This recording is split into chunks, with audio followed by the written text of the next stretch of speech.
think this is Those mine. of you because I who think not it's know, open, we so I are didn't a take 28-year-old anything. nonprofit national research organization dedicated to finding and promoting free market ideas that empower people.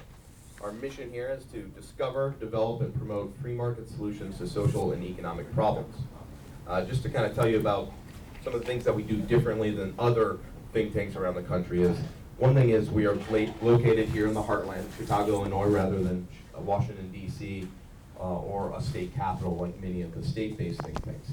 The other thing that sets us apart is we are actually a 50-state think tank. So we outreach nationally to all 50 states to try to promote these sort of free market ideas. We also have 6 monthly publications, public policy newspapers, which you can grab on your way out. They address all the major domestic public policy issues, and they are sent to every national, state, and about 8,400 local elected officials around the country. We know actually that elected officials read these. We poll them every year, and in 2011 we found that 79% of local elected officials have read at least one or more of our publications. I am John Nodert. I'm Director of Government Relations here at the Heartland Institute. I help coordinate our outreach mainly to elected officials, which is definitely a full-time job, especially just here in Illinois. So it's a very fulfilling opportunity to try to promote some of these free market ideas and bring into light some of the major crises and problems that we are dealing with in state capitals especially. So with that, I'm very excited for our speaker, Sheila Weinberg, who I've worked with quite a bit locally on some of the issues here in Chicago and Cook County. But before that, let me also mention our next event for those of you who would like to come to those. Our next event will be a screening of the movie Injustice. It will be on September 19th at 5:30 here in the Heartland office. The producer will be here, and that one's actually open and free to the public as long as you RSVP. And I believe there will be beer and popcorn. Yes, Jim is saying yes, there will be beer and popcorn. So that's worth it to come by itself. We are also in the process of lining up a couple other speakers, Milwaukee radio show host Charlie Sykes and Steve Forbes. So please be sure to check our website, watch your emails for more details about those as they come closer. With that, let me introduce our speaker. Today we are happy to have Sheila Weinberg from the Institute for Truth in Accounting. Today she will talk about her Financial State of the States report, which reviewed each state's 2010 comprehensive annual financial report to offset assets against liabilities. A detailed analysis of states' pensions and healthcare liabilities was completed to uncover all the state's liabilities. From these calculations, the Institute was able to determine the true taxpayer burden for all 50 states. Obviously, I don't know if many of you guys watched the GOP proceedings last night, but they had the national debt clock there, and it said, $16 trillion. Well, Sheila and her group actually did a similar study, like the Financial State of the States, but for the federal government. And when she tells you the true amount of debt nationally, it will blow your mind. So with that, I'd like to introduce Sheila. She is a CPA and founder and CEO of the Institute for Truth in Accounting. The Institute's mission is to compel in a nonpartisan manner the governmental entities to produce financial reports that are understandable, reliable, transparent, and correct. So with that, Sheila Weinberg.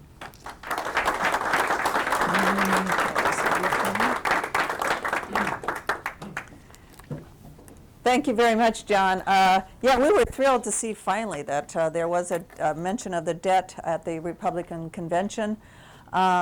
We were a little disappointed to see only the $16 trillion, and I always ask people, to give you a feel of what the true debt is, I ask, the audience, do you believe that our veterans are owed, the federal government owes our veterans the benefits that they've been promised? Yes. Okay, what about our seniors? Are they owed the Social Security and Medicare that they've been promised? Well, the federal government does not believe that, and therefore do not consider those liabilities on the federal balance sheet. If you do add those, plus what is owed to federal employees for their pensions, the true debt is more than $70 trillion. That's 70. Now, as I mentioned to Debbie's group, and John, did you ask everybody to bring their checkbooks today? No, I did not. Oh, okay. Well, when you get home, go ahead and we can solve this. It's an easy fix. Just write a check to Treasury. I need each one of you to do it for $223,000. And if you're married, add another $223,000 for your spouse. And for each one of your children, go ahead and add another 20. And if every American would just do that, we would have enough money to solve this problem. We started on the federal side, and honestly, every time to educate the public, I actually started around when the government was pretending they were running a surplus, and I had studied the federal budget and knew that they were not running a surplus. And so during the 2000 presidential election, every night when Bush was going around saying, I'm returning the surplus in the form of a tax cut to the American public, and Gore was saying, I am going to put it in the lockbox, I wasn't shaking my TV going, there isn't a surplus, quit talking about a surplus. And there was a study, on a cash basis, all of the surplus was related to the money that the public lent to the government. They were supposed to be holding it in trust for them, and instead they were recording it as revenue. And on the accounting basis, there was a study done by a Harvard professor at the time, and said if you just handled Social Security like a corporation is supposed to handle a pension plan, we were actually running a $500 billion deficit in just that plan annually. But every night they were going, we're doing, a surplus. And that election shouldn't have been about how we were going to how we were going to handle a surplus. It should have been, hey, we're $20 trillion in the hole already, and we got the baby boomers coming up.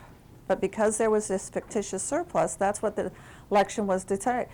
And once the election happened, I realized, hold it. The American public just elected the leader of the largest financial organization in the world, the federal government, based upon fuzzy numbers. And I felt compelled to educate the public about that. But honestly, every time I spoke here in Illinois about the topic, people would go, oh, well, if you think the federal government's bad, you should see the state of Illinois. And we looked at the state of Illinois, and there was actually somebody who was we partnered with who had been looking at the state of Illinois for 20 years and found similar problems, if not worse, in the states.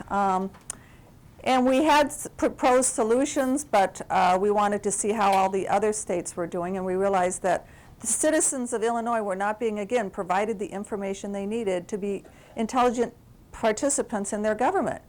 I don't know about you, but you probably didn't care about your federal finances because every single year they came out and said, we balanced the budget. So why would you care? To me, everything would be fine if they're balancing the budget. But what we found was Illinois was not actually balancing the budgets. Their financial reports were showing a deficit. So before we proposed any accounting solutions to that, we studied also all the other 50 states to see what they were doing, and found that 49 out of the 50 states do have balanced budget requirements. Vermont does not. But our study, this is a second edition, second release, our study found that despite these balanced budget requirements, only 4 states were actually doing balanced budgets. And they have accumulated, according to our study, $1.2 trillion of debt on the state side. Our study, there have been people who study the debt of governments, a lot of study on the pensions. Our study is unique in that it considers the overall financial condition of the government. For example, if you just look at the pensions, and you go to, Illinois did a $10 billion pension debt, so they borrowed money to put into the pension plan, so that would make their pension plans look better. Washington State does that a lot. So their pension plans, if you just look at their pension plan, looks great but they've borrowed all the money. So if you look at pensions and do a study on pensions, they look good compared to other states. So we felt you need to do, but you also should consider their bonds. So we added all their liabilities. We also added any of their liquid assets, their non-capital assets, actually subtracted that from the debt, so I'm not sure if that's adding or subtracting.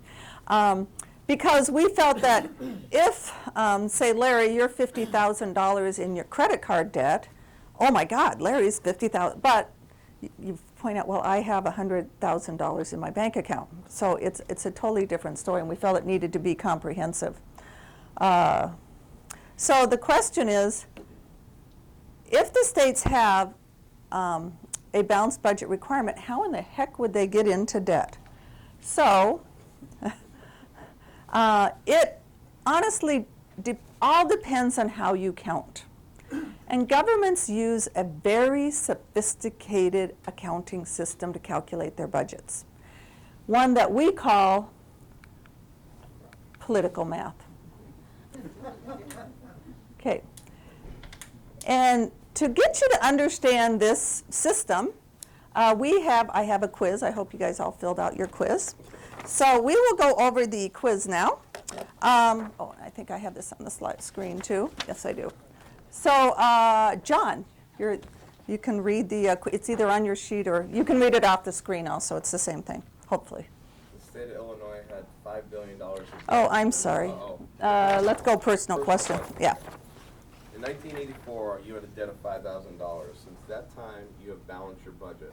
How much debt do you have now? $5,000. 5,000? Maybe interest. Might have interest. Some people might be fiscally responsible, like Larry, because he doesn't have $50,000 credit card debt. He actually paid that $5,000 off. Next question. Keith, if you can go ahead and read the next question. If you take out a loan to pay your current bills, would you consider your budget balance? No, I wouldn't. Oh, okay, fine. I like that answer. How about Chris? Next question. At the beginning of the year, your credit card balance totaled $1,900. At the end of the year, your credit card balance increased to $4,600. Are you reaching your balanced budget goal? My answer is, I'm reaching an imbalanced budget goal. All right. Jim, how about the next question? You hire someone to do work around your house. You don't have enough money to pay their bill in full. You promise to pay them the rest next year. Would you consider your budget balanced? It's not No? it's not a trick question. It's hard for politicians, but this is not hard. Larry, what about the next question? For years, you have hired people to do work around your house. Every year, you haven't had enough money to pay them in full. Each year, you will tell them your children will pay the rest. When they grow up, have your balance been when you have your budgets been truly balanced? Of course not, and that's what we're doing probably at most levels of government, certainly the federal level, and that is putting it on the kids' credit cards. All right, let's flip over to the state question. Debbie, first state question. The state of Illinois had $5 billion in debt in 1984. Since that time, the state's budget has been balanced. How much debt does the state now have? A lot more than that. Yeah. So now John said it was 5,000 personally. So I guess it would be $5 billion plus interest if they did it like we did personally. But the states are actually,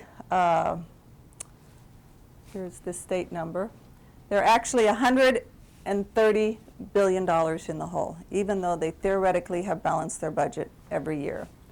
And this is our analysis. We're taking the assets of the state that they're reporting on their financial report, taking off capital assets because you probably should not sell those to pay your bills. Some governments do. They do have some assets that are restricted by law or contract. These are like accounts payable that they haven't paid, or they have a grant that they can't spend the money on anything. So we calculate that in 2010, the state had $24 billion available to pay its bills, but it had $154 billion of bills.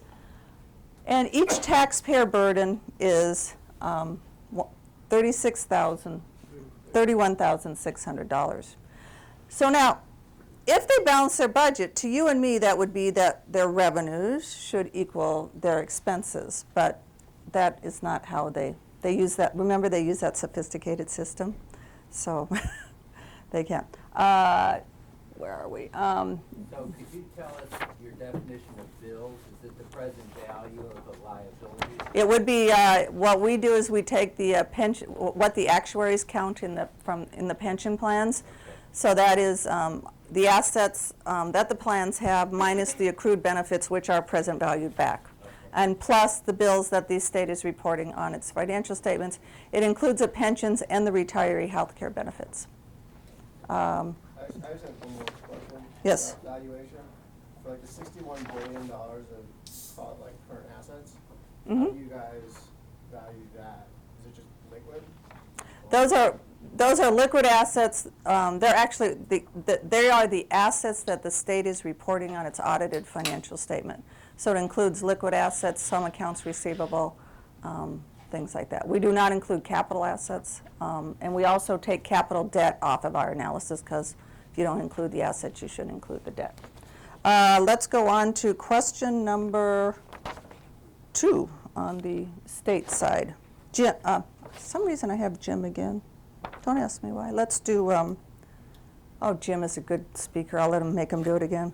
If the state has to take out loans to pay its current bills, would you consider its budget balanced? No. But the state, historically, that they do. And that relates to, I have these out of order a little bit. Let me see if I have, oh, you guys got a second sheet, I hope? Did you get a second sheet? Oh, they're in the middle of the table. Yeah, there's a second sheet in the middle of the table. And it mentions the, it has the constitutional requirement to balance your budget. So according to the Constitution, in essence what it's saying, I'll simplify it for you. They should be, oh, we didn't get them on any of the tables? Go ahead and throw those on all the tables. There should be 30 of those. In essence, the Constitution says that the state is supposed to, their funds available are supposed to equal their expenditures. That's the definition of a balanced budget. So we're back to the question of, if you take out a loan to balance your budget, is it considered balanced?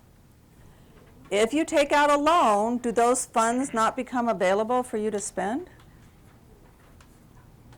So you can use it to balance your budget in the political math that's used down in Springfield. Let's go to the next question. Oh, Taylor.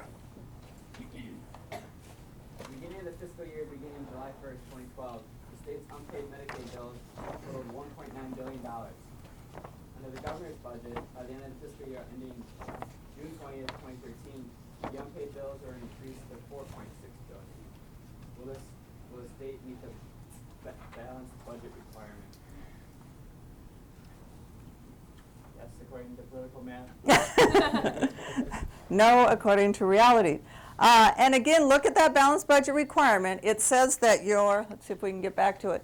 Your funds available have to equal, and this is an important word, expenditures.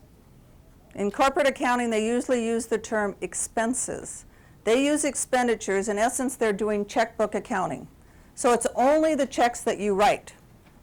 So if you want to balance your budget, just don't write checks, okay? And you've heard of these unpaid bills between $4.5 billion. The governor's budget had that they're going to increase the Medicare credit card from 1.9 billion to 4.6. They just put the bills in the drawers and don't pay them, because once they pay them, it has to go into the balanced budget calculation. And again, it's checkbook accounting, cash basis accounting. The IRS does not allow a corporation that makes more than $5 million to do their books on a cash basis because it's so unreliable. But that's how the state and federal governments do their books. Do you know the revenue of the state? I can't remember what it is. I think it's 30, depending I on think 30 to 32 billion, Yeah. and not including federal. right. So it's a little bit more than $5 million. All right, next question, Joy. Let's see. The state has thousands of employees. This year, it does not have enough employees' total compensation. So it promises the employees to pay them in the future. Would you consider the state's budget balanced? No, I wouldn't. Okay, and Robert, next question. For years, the state has not enough money to pay the state employees' total compensation, so it tells the employees, future taxpayers, they will pay them the rest when the employees retire. Have the state's budget's been truly balanced? Nope. No, but you have to remember, again, I said expenditures. So funds available have to equal your expenditures. So what the politicians figured out is, well, if I go ahead and increase the employees' paychecks, then that increases, salaries, it increases their paychecks. And then my expenditures go up. And then that nasty balanced budget requirement gets in the way, and I'm going to have to raise taxes somewhere else, or I have to cut expenditures. And I don't want to do any one of those. That is not a good idea, but I want to keep my employees happy and keep them compensated properly. So they just figured out, well, I'll just increase their compensation by promising them retirement benefits. First pensions and then retiree health care benefits. Those, if I don't fund those, none of those benefits get included in my balanced budget calculation. So, but the debt does get created, but we're still balancing our budget even though we have $100 billion of retirement benefits that have been promised, because we're not doing the expenditure right now. More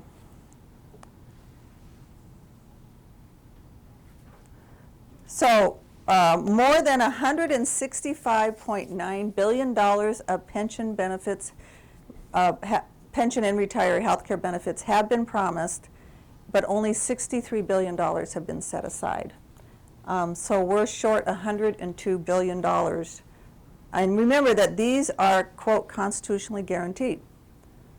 We cannot reduce these theoretically. Some people argue you can. I'm not in that business. I'm not a lawyer.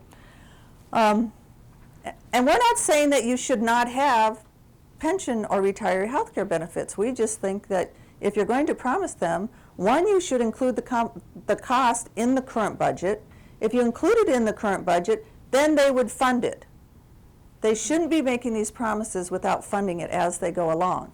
Because if you have a worker today who's working, they retire in 30 years. If you don't put money aside today to fund those benefits, then in 30, 40 years, those taxpayers are going to have to pay those benefits. They're not going to get any government services or benefits for that tax dollars. It goes totally against accountability. So, Mike, can we ask? Sure, sure. So how much do you want to fund today? In other words, how much of that 30-year liability does your work tell you should be funded today, which is implicit what rate of return are you comfortable with that will achieve in 30 years your payout?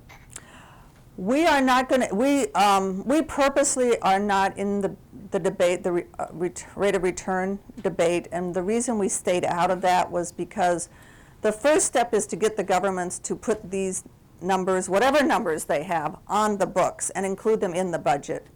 And we believe the second step is to debate about the internal rate of, the rate of return. And what he's saying is that when the state, like Illinois, is using between a 7.5%, and they're pretending that their assets are going to earn 7.5% to 8.5% interest every year. 8% for the state. 8% for Illinois. Alan, if you can get me that deal every year, please sign me up. I wouldn't vote for that. Please sign me up. And if you earn that much money, then you could put less away, because if you assume you're going to earn more interest, then this year I need to put less away. We were able to, we testified before GASB, and us and others were able to get the Governmental Accounting Standards Board. Believe it or not, the governments do not use the same accounting standards as corporations do. They, in essence, have their own board, and they get to decide what they can put, what their standards are going to be. But we were able to pressure them and get them to change the standard, so now they're going to have to use a lower rate of return on their investments. And this rate of return it's huge. In our study, I can't remember the exact numbers, but Alaska, they changed their rate of return on their retiree health care benefits from 4% to 7.5%, 8%, you probably remember the numbers better than I do, 7.5%, 8%. Their liability went in half. And it's the other way around. You know, states that are using 8%, if you cut that down to a lower rate, you're going to. And what that allows the governments to do is, I don't have to contribute as much now. It's a way to avoid paying these. Now, people will argue, and that's why we didn't get into the argument that, well, that's what we've earned over 30 years. So over a long period of time, that's what we'll get. So we find it very beneficial not to get into that debate right now about, and we're going to wait until the accounting standards. We'll probably, when we redo this book for 11, we will attempt to, if we can get the resources to account for that rate of return. We'll probably do it both ways. Yes, Jeff? So does that mean, that when you say don't get into that debate, does that mean that you assume the assumption for your analysis that Illinois makes in terms of an 8% rate of return is correct? No. Well, then how do you come up, what is that number when you say $75 billion in unfunded pension benefits? How do you, that is the, how do you avoid using some number? We use what the actuaries and the state calculates. So what is that number for the state? That's 8%. Well, isn't that what the state is using, though? That's 8%. Okay, so you're saying you use the same number Yeah. they're using? Yes. And if we're lower, then the unfunded pension benefits would not be 75 billion, but something larger? Yes. Considerably larger? Yes, considerably. Some have said that the $83 billion, and they actually say 83 billion, so you're reasonably close. And maybe that's because you're using 83 is probably and they 2011. went through at least 2011, Yeah. they being the state. So they say 83 billion, but now people are saying under the new standards, which require a different rate of return, it could be as high as $200 billion. Do you Yeah. concur with that? I'm not sure the exact 200 billion, but it will be higher. It will be a higher. Now, so you've seen some of the accounting gimmicks that they use to balance the budget. What they figured out a few years ago is even using those tricks, they still couldn't balance the budget. So they just decided to forget that law. That is just, and if you read, we have on the back of this sheet, let me grab it for you.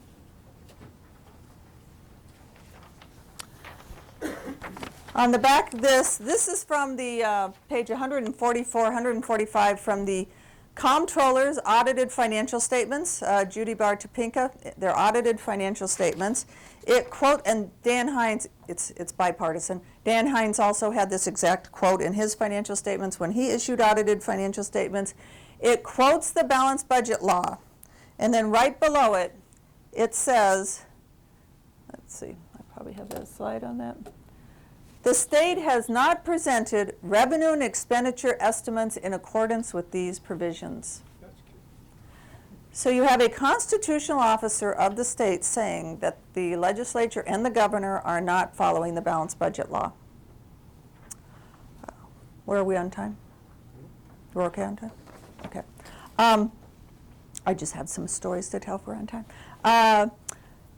So what we're proposing is, and you'll read it in the book, what we call fact-based budgeting, which is full accrual calculations and techniques, which is pretty much what corporations use. New Zealand and Australia have adopted similar programs as well as Canada. And this would require you to not record loan proceeds as revenues, only record revenues as revenues.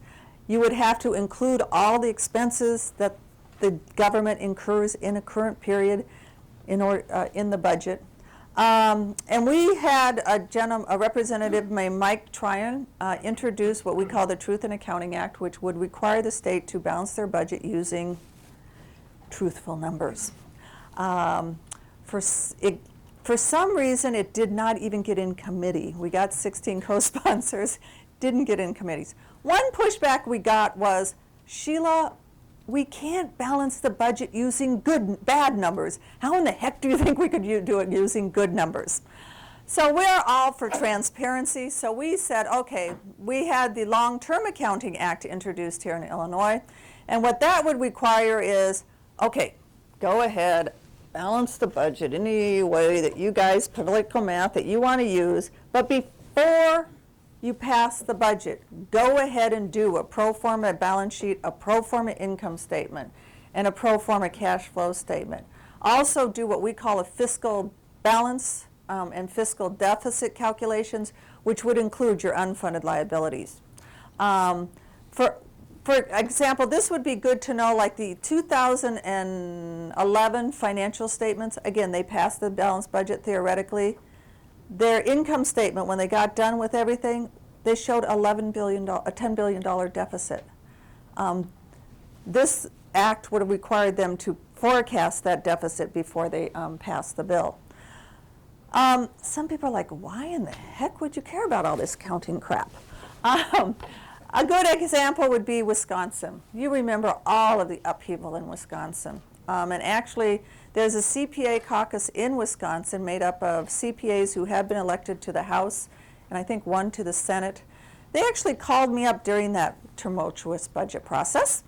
And it was fun to get into the Capitol building at that point in time. And then we made the mistake of going to lunch, and then we couldn't get back in. It was a mess.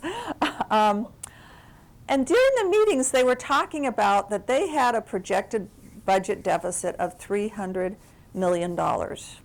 And did I think that that was a correct number? That was just their current hole. And I said, you know what?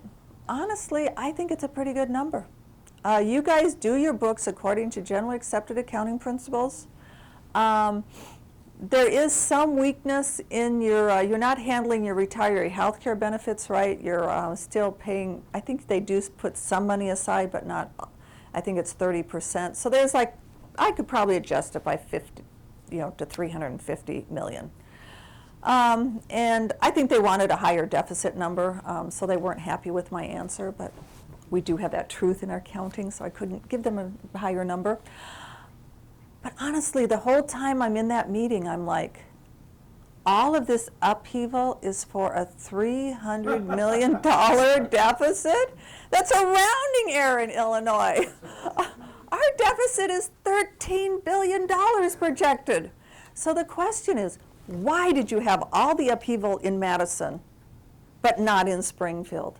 And it's because they use the good numbers. Therefore, people understand how much government costs. If we want this size of government, we're going to have to raise taxes to cover it. Otherwise, we're going to have to cut government. And then the forces to make that decision were strong forces. But they're making a decision. Here in Springfield, they just hide the numbers. Nobody knows what the true numbers are. They pretend they balance the budget. So they're just kicking the can down the road. So that is why the numbers are important. Also, there's a famous quote by Thomas Jefferson that said, an informed electorate is the basis of a sound democracy. People feel disconnected from their government. It's because you're not given enough information to make an intelligent decision. If you knew the government was going into debt billions of dollars a year for decades, maybe you would have paid attention more. Maybe not, but maybe you would have. If you knew how much in debt they were. Another story is a story about in our report. In our report, we went ahead to calculate the financial condition of every single state, which we knew would be a huge project because of the lack of transparency in the financial statements of the reports. Our study found that only 10% of the retiree health care and pension benefits were reported on the balance sheets of the governments. So then we had to find out, well, where's the rest of it? Some of the states it's included in footnotes. Other states have what they call multi-employer plans. Illinois does not have that. A multi-employer plan would be the states involved, the cities are involved, the school districts are involved, okay? In most studies, when they do a pension study, they say, oh, well, the state's involved, it's the total pension liability is in the state, it's the states. our study, we felt that, no, the jurisdictions, the tax districts who are paying those contributions actually are responsible for those benefits. And it is not a complete state liability. So we went out to figure out, well, how much is the state's share of this liability? So a state might have $30 billion of unfunded liability. How much is the state's? How much is the cities? How much is the school districts? So we called the financial statement preparers and said, would you tell us how much the liability is for the state only? And we got like, well, we don't keep track of that. Maybe you should talk to the plan actuaries. So we're like, well, could you tell us, in one state we're like, well, could you tell us how much you contribute to the plans? No, we don't keep track of that. I'm like, and I tried to be tactful. I'm like, well, don't you like write them checks to the? They said, well, yeah, but it's a transfer, so we don't keep track of that. So we contacted the plan actuaries and we said, could you please tell us the state's share of the liability? They're like, no, we don't keep track of that. And we said, can you tell us how much they contributed? No, we don't. It's like having a mutual fund and you just send money in and they don't keep track of whose dollars are whose. We just invest it all and we may pay you back. When we testified before the Governmental Accounting Standards Board, they asked us, they said, well, Sheila, everybody who's testifying after you today is going to say that they cannot calculate the state's share of the unfunded liability. So how in the heck, why in the heck do you think that it can be done? And I said, well, 1, we did it. 2, Wisconsin does it. 3, if you go on to almost every state's pension plan, as an employee, I can put in my state information. And I can, an online, on demand, you can tell me my benefits. Just add up all those benefits. And we finally did win that debate, and they are going to have the states on their face of their balance sheet report the full unfunded pension liability, and then we're working on retiree health care liabilities. Chris.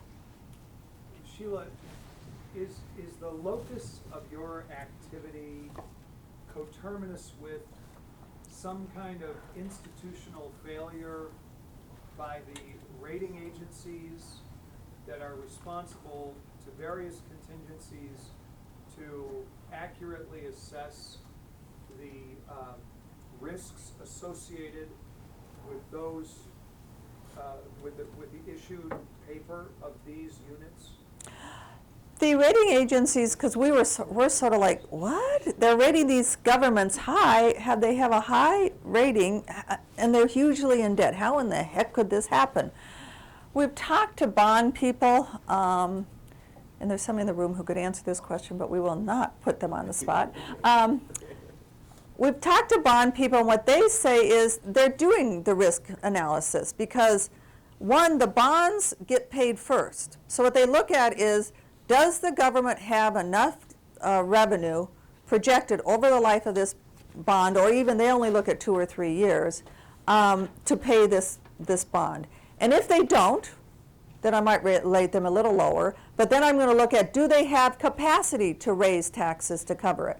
They don't look at the overall financial condition. I think Moody's just started to look at the overall financial condition, but we've been dumbfounded on why they haven't not alerted and there was honestly the SEC.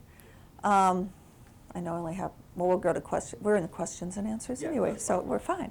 The SEC did look at Illinois. What happened was, this is great accounting. So what happened was, I believe that the bond houses came to the state and said, we're not going to lend you any more money unless you do pension reform. Now, the governor and the legislators were like, we can't do pension reform. No. So they crafted a bill that only affected future retirees, reduced their benefits, introduced this bill. Remember, my bill didn't even get in committee. Introduced the bill through 6 committees in the House and the Senate, 30 minutes debate on the House, 30 minutes. They, in essence, passed this bill in the dead of night and did so future retirees are going to get less benefits. They're still going to get benefits. They're going to get less. So, that was a good thing. And it would reduce your potential it wouldn't change how much you owe today, it only change how, okay. So Congressman Kirk's office called us and said, what is the $300 million pension revenue or pension income number on the Illinois budget? We're like, what? Well, what the governor did is he said, these guys are going to retire in 30 years. When they're going to retire in that point in time, we're going to be able to pay them less benefits. These are people not even hired yet. They're not even hired yet. So look at, I'm going to save all of this money in those future years. He did some present value calculation and said, I saved the state $300 million. I get to spend it this year. Now the SEC, I know we're on their doorsteps looking at that to see, I don't know what the outcome of that was. When did that happen? That happened when they just did the, I think it was when they did the. January 2011 was the new hires, I think. Yeah, yeah. And now my point is the SEC is looking out for the bondholders in that situation. Who's looking out for the taxpayers? I just had a quick question Mhm. as it relates to the bondholders. In like a bankruptcy scenario, how senior is the bondholders versus the pensioners? Like, I guess who technically gets paid first? I do not know the answer to that question. Depends where you are. Steps in. Yeah, Bondholders get paid first. bondholders theoretically They could. didn't in GM. Good luck with that. Unless you're in the auto industry. That's right, they didn't in GM. Yeah. The union gets paid first. It's probably who has the most power in the court. Yes, sir, in the far back. Sheila, you made one statement I'm trying to understand. Uh-huh. You said that the bond houses were going to them and saying we're not gonna lend you any more money. I don't understand that. First of all, they don't lend the money. They put the deals together and they sell them to the public as well as the financial institutions. I'm a little confused. I was probably a little generous there on that comment. It was somebody in the bond ratings or the bond houses or somebody who was going to issue debt who put pressure on. It might have been the bond rating agencies saying we're going to lower your bond rating. I was an investment director and portfolio manager at Allstate for 23 years. And a lot of what you're saying is not, I don't want to say it's not accurate, but it doesn't make sense. Okay, because that's not the way the system operates. Furthermore, when you talk about rating agencies, they've got huge liability. Okay, they can't take an indenture, for instance, and restructure it. Whereas if you're buying a non-rated piece of paper, you can do that. And as to who stands in line first, that's up to bond counsel and their opinion letters. So it's not cut and dry. No. It's very complicated, and Mary Shapiro really doesn't even know what she's doing. Right? It'd be better to get a witch doctor to bless a deal than her. She's been very kind to the municipal bond arena because of our association in terms of policing our own. But we can talk about this later. Thank you. I would appreciate the additional information. Yes, Larry. Yeah, I've got a background in the Air Force and Department of Defense controllership. And I don't like to admit this, but the DOD will be the last federal agency to get a clean audit opinion, and that's not scheduled for even opening the books, auditable books, until 2017. And they do not recognize pensions, veterans benefits, health care, the whole deferred compensation package that is written into public law. But methodologically, that's very, very difficult. It would give any actuary in this nation, I'm sure, a headache, because you have to consider things that in the private sector and among civilians just aren't usually there, like the probability of war, natural disasters, number of dependents, killed in action, wounded in action,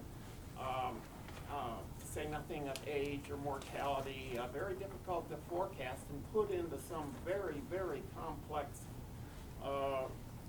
equation to get it right.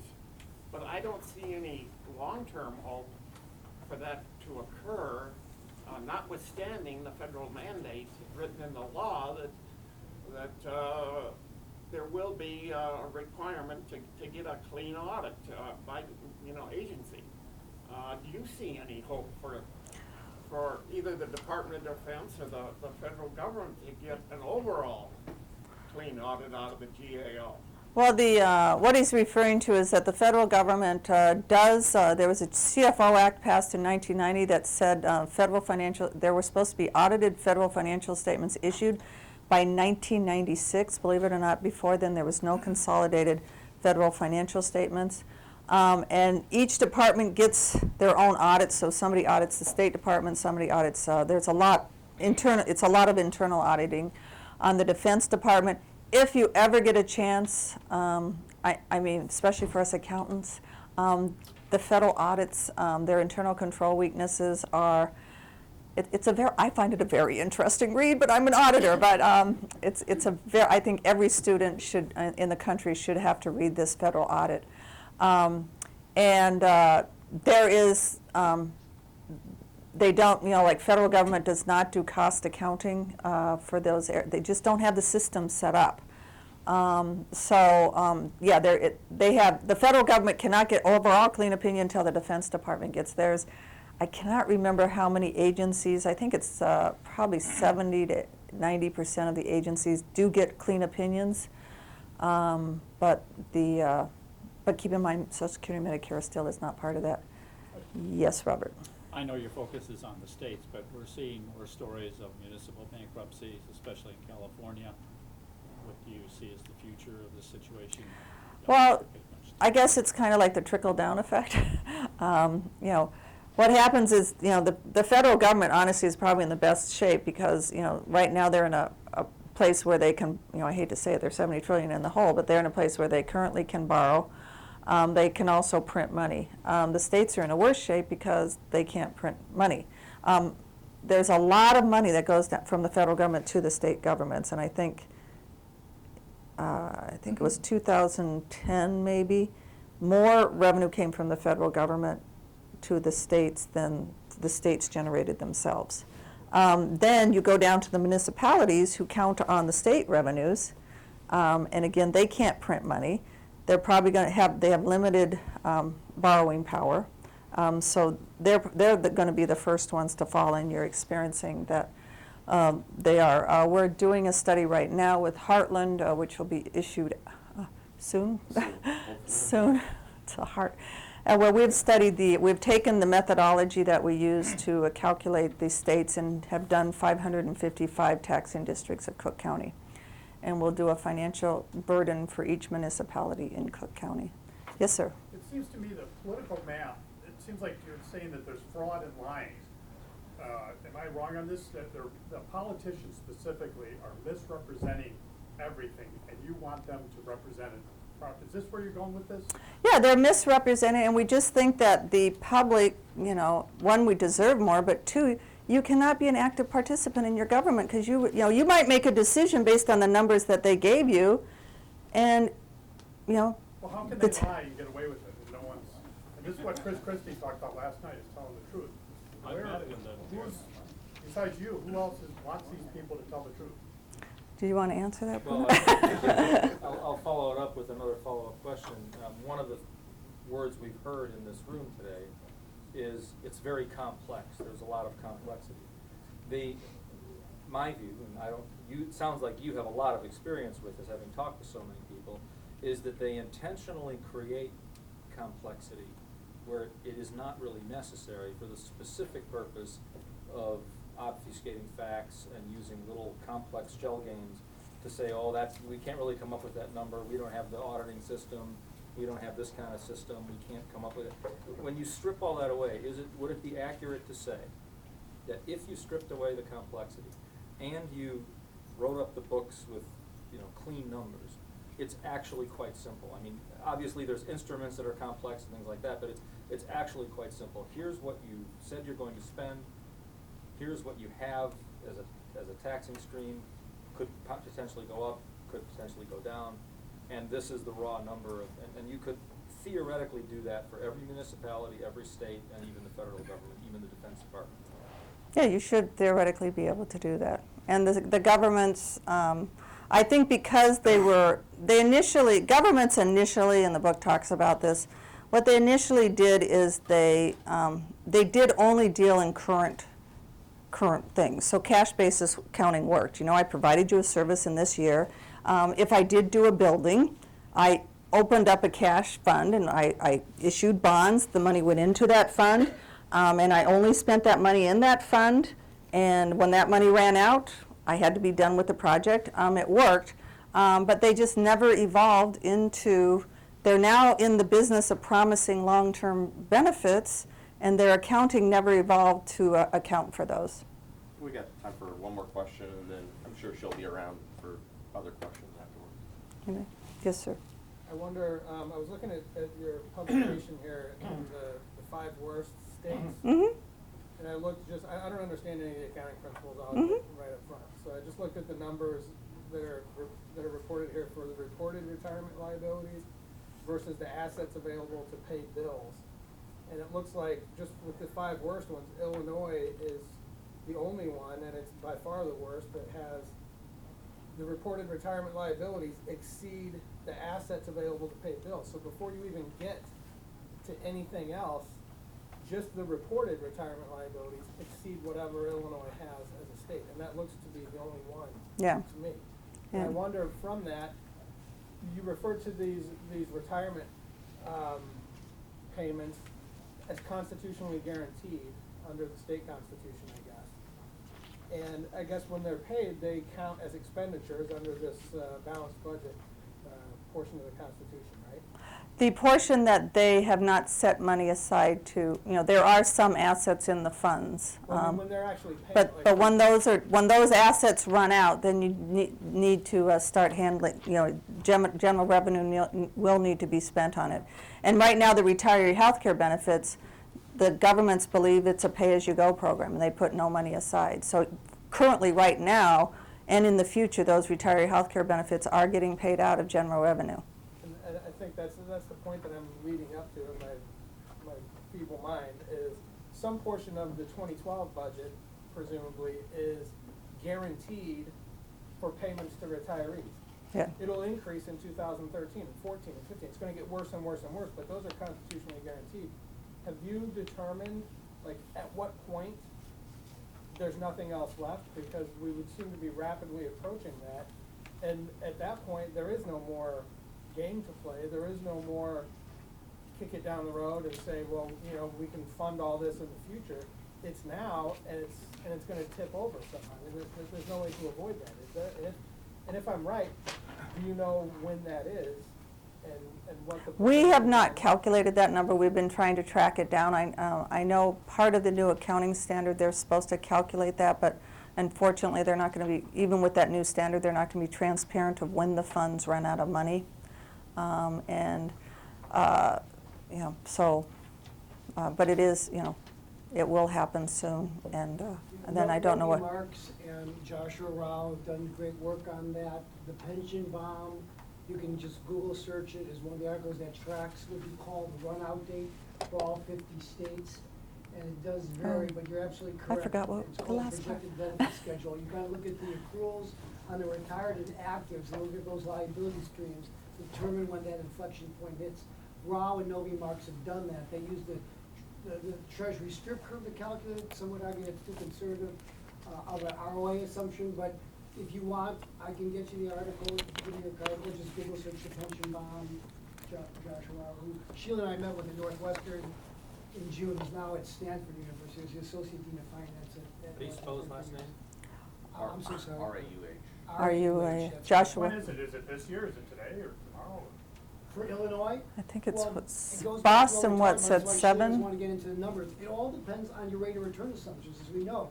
That's why some states use more aggressive ROAs, like Illinois 8%. It projects out a run-out date much further into the future. If you look at Row and OV Marks, that says the only way you can price liabilities is to the Treasury Strip because of this liquidity transparency. The run-out dates, I think, for Illinois, oh boy, Sheila, do you remember? I mean, I I know think you it had was an article with me. 7 years, but I think would that's say the 8 to bust 10 and start, years yeah. For Illinois. Yeah. I forgot, what you can do is obviously educate yourself on our website. This fall, September, October, we're going to launch a new website called State Data Lab. What we found is when we issued our, say it's $31,600, well, then people would be like, well, how does that compare to, how much people make there, or how does that compare to their gross domestic product? So this State Data Lab takes tons of demographic, economic, state data, institute data, throws it together. You can go on the site and you can compare, well, how is Illinois' revenue going up? What are their taxes compared to Wisconsin, compared to any state you want to? It's going to just be a treasure trove of information. And obviously contribute to us. Choir speaking engagements. I have 300 million people in the United States to educate, so we check for another 30. Help us spread the word on YouTube and social medias, and then just the most important thing is demand the truth. When your politicians say things, demand what's going on. You need to wrap up, right? Thank you. Thank you, Sheila. I'll be around afterwards. Thank you. She'll be around for, I'm sure, some questions for a little bit. Just wanted to wrap up a couple things. As Sheila mentioned, we are working on our own kind of report, similar to this one, but basically for the suburbs of Cook County. And people who say, "Oh, I live in Schaumburg or wherever," there's a lot of debt problems there, and we're starting to see more and more of this at the municipal level. We also did a report, Heartland, with the Cook County Treasurer on property taxes for all 550 taxing districts in Cook County. They've more than doubled, so you can grab a piece of that. I just wanted to, once again, thank everyone for coming. I want to thank our donors especially, because none of this is possible without the support of them.